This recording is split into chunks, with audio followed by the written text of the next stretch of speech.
E aí, galera, tudo bem com vocês? Espero que sim. Sejam bem-vindos ao nosso primeiro podcast da matéria de História e hoje nós vamos contar um pouquinho para vocês sobre o Reino dos Vândalos. Primeiro, eu vou apresentar para vocês as nossas narradoras do podcast de hoje. Eduarda Nogueira, que vai falar sobre a origem e localização do Reino dos Vândalos e por que eles deixaram de ser nômades e passaram a ser sedentários.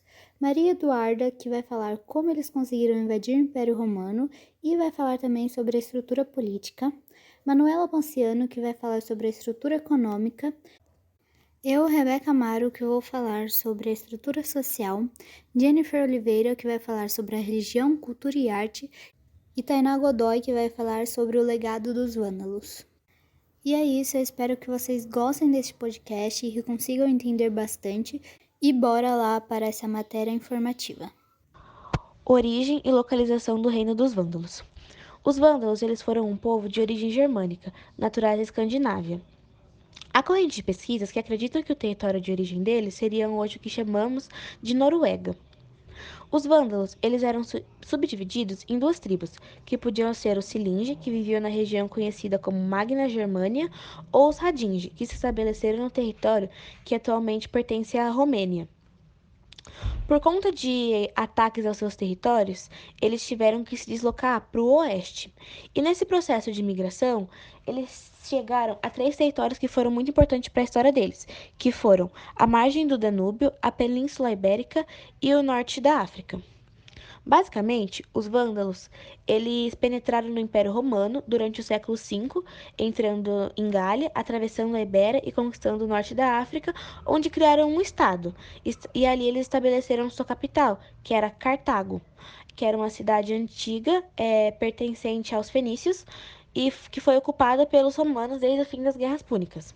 A localização de Cartago era nas margens do rio Mediterrâneo, porque era um local estratégico para os vândalos. Ali, eles centralizaram seu estado e se estabeleceram. Como os vândalos invadiram o Império Romano. No século V, foram atacados pelos hunos e tiveram que se deslocar para o oeste. Esse deslocamento foi feito em conjunto a outros povos bárbaros, como suevos, alanos e vândalos, cilingos. Atravessaram o Danúbio e depois enfrentaram os francos, vencendo-os. Em 406, superando o rio Reno, atacando a Gália e causando grande destruição. Após esse período, iniciaram a invasão à Península Ibérica, em 409, entrando em confronto com os vísgodos, que haviam entrado em acordo com a antiga elite romana para realizar tal enfrentamento, atuando como mercenários. Após a permanência na Península Ibérica, os vândalos conseguiram atravessar o Estreito de Gibraltar e estabeleceram-se no norte da África, a partir de 428. Nessa região, criaram um reino cujo centro era a cidade de Cartago. Conseguiram ainda conquistar a Sicília, Sardenha, Córcega e Ilhas Baleares. Em 455, aproveitaram a morte de Valentiniano e saquearam a cidade de Roma. Sua força fez com que os bizantinos reconhecessem o reino dos vândalos. Apesar de cristianizados, opunham-se aos católicos, sendo adeptos ao arianismo. Porém, em 533 a 534, uma força expedicionária enviada por Justiniano derrotou os vândalos, acabando com seu reino e encerrando com a história do povo. Por que os vândalos deixaram de ser nômades e passaram a ser sedentários? Bom, assim como diversos outros povos da história, os nômades deixaram de ser nômades e passaram a ser sedentários por conta do processo de revolução agrícola, que foi onde o homem migrou de um sistema de caça para a agricultura. As tribos germânicas, elas viviam em casas comunais, construídas de madeira e barro, onde viviam homens e animais. A sua principal atividade era o pastoreio, mas eles também praticavam agricultura e deixavam grandes espaços de terreno livre ao redor de suas tribos, que serviam de pasto para o gado. Com essas atividades, eles não tinham mais motivos para ficar sempre mudando de lugar, o que fez com que eles se tornassem sedentários e se fixassem em um território. Por isso deixaram de ser nômades. Estrutura econômica.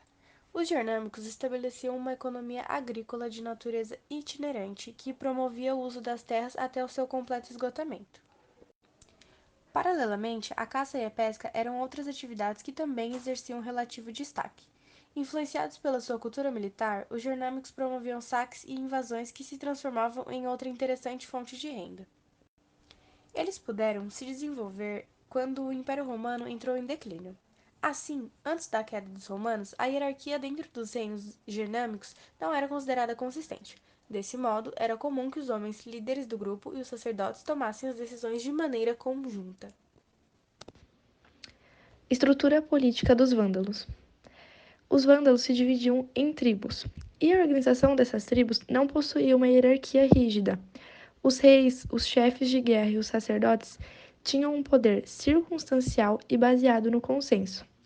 Era comum as decisões serem tomadas por unanimidade, através de aclamações em assembleias de homens livres.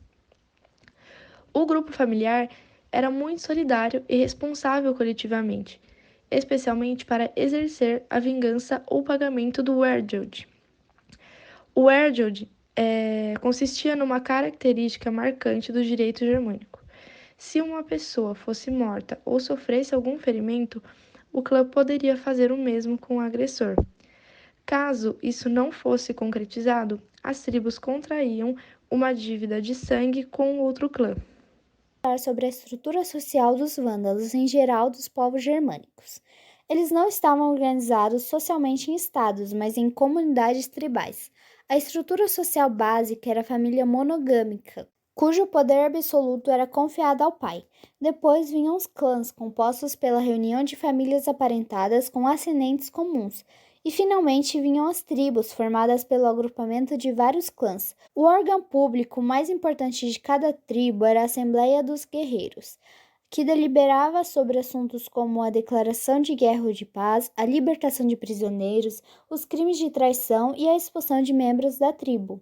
Nas tribos germânicas, os chefes, ou seja, os reis, exerciam funções religiosas, militares e judiciais.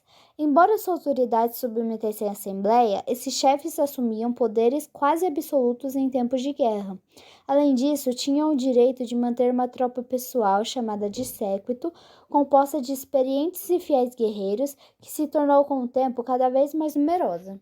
A partir do século I de nossa era, podem se distinguir nessa sociedade 4 classes sociais. Primeiro vem a nobreza, que ocupava postos de direção na tribo. Depois, homens livres, classe composta pelos guerreiros portadores de armas e com direito de expressar suas opiniões nas assembleias. Em seguida, homens semilivres, classe constituída por membros de populações vencidas em guerras, excluídas do povo livre pelo fato de não pertencerem aos clãs tribais. E por último, escravos, formados por prisioneiros de guerras, por filhos de escravos e por devedores insolventes.